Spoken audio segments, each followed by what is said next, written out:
I'm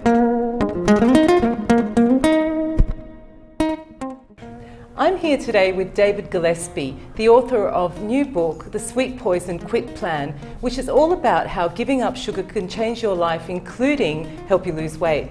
So David, what happened when you gave up sugar?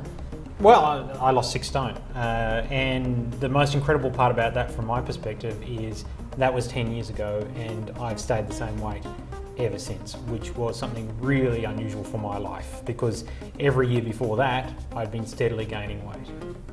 So what benefits can we get from giving up sugar? Well, the most obvious benefit is that you'll lose weight. Most people who give up sugar lose weight. Some lose it immediately, some it takes a little bit longer, but they all eventually lose it. The best thing about it is because it's not a diet, it's just a plan for how to live the rest of your life, and it's really just one simple rule, which is don't eat sugar. And because it's that simple, most people can do it long term without any difficulty at all and find that the weight stays off. So people often talk about a withdrawal period with sugar. Is that true, and how long can we expect to take while we're craving sugar? So the withdrawal period is very, very similar to withdrawing from other addictive substances like nicotine. So people who've given up smoking say that it's exactly the same as when they gave up smoking. There's a 2 to 4 week period where they experience withdrawal symptoms. So that's headache, depression, mood swings, cravings, intense cravings. Usually it feels like hunger or thirst during the withdrawal period. The good thing about it is it ends. Fantastic.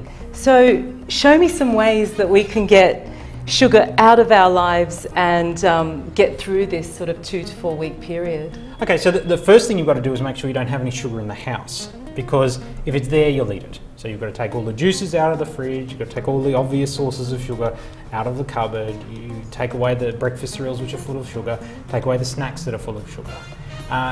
Once you're in a sugar-free environment, then you've got to deal with the cravings.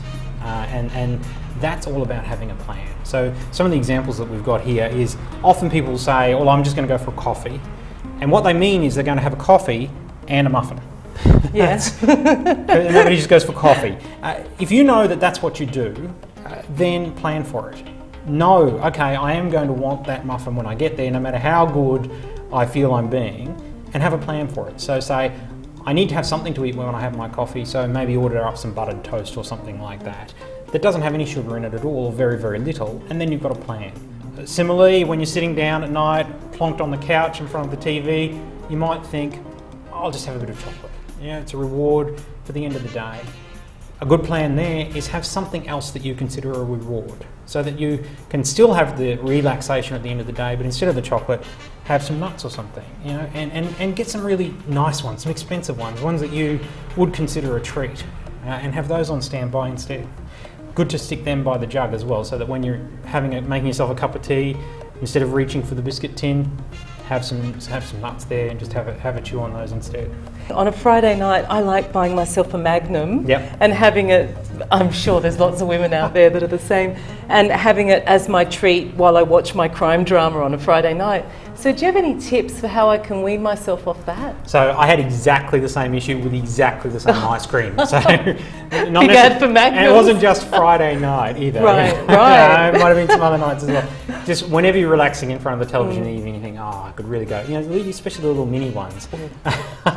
And Three of them. What I did was I really considered salted macadamia nuts to be a real treat, and they're kind of expensive, but I really like them. So instead of the Magnums, I would buy those and have them around.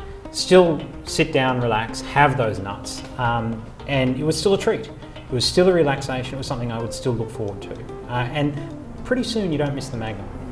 Thanks, David. That was really useful. So you can find out more about all this in David's book, The Sweet Poison Quit Plan.